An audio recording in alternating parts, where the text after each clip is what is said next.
Eman bako sa emosyonal matapos magbigay ng huling lihim na mensahe para kay Mami Junisha.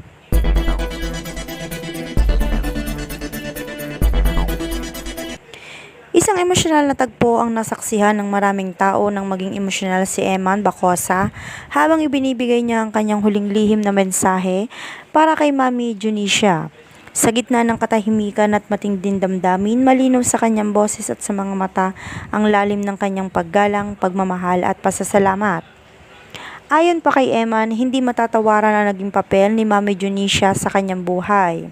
Ikinuwento niya kung paano siya natulungan at na-inspire ng mga payo at kabutihan nito sa mga panahong kailangan niya ng lakas ng loob at gabay para kay Eman. Hindi lamang isang kilalang personalidad si Mami Junisha, kundi isang taong nagbigay ng inspirasyon at pag-asa sa maraming tao. Habang ibinabahagi niya ang kanyang saloobin, hindi niya napigilan ang kanyang emosyon.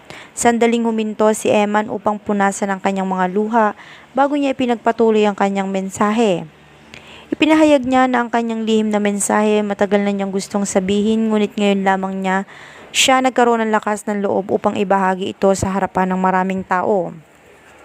Sa kanyang mensahe, sinabi ni Eman na nagpapasalamat siya sa lahat ng kabutihang ipinakita ni Mami Junisha sa kanya, sa mga payo, sa mga aral sa buhay, at sa inspirasyong ibinigay nito hindi lamang sa kanya kundi sa maraming pang iba.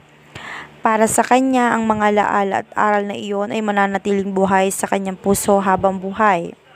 Dagdag pa niya ang tunay na halaga ng isang tao ay hindi masusukat sa kasikatan o yaman, kundi sa kung paano ito napapasaya at natutulungan ng ibang tao.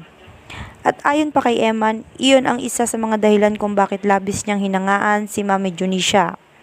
Marami sa mga nakasaksi sa tagpong iyon ang hindi rin mapigilang maantig. Ang ilan ay napaluha habang pinakikinggan ang taos-pusong mensahe ni Eman para sa kanyang lola.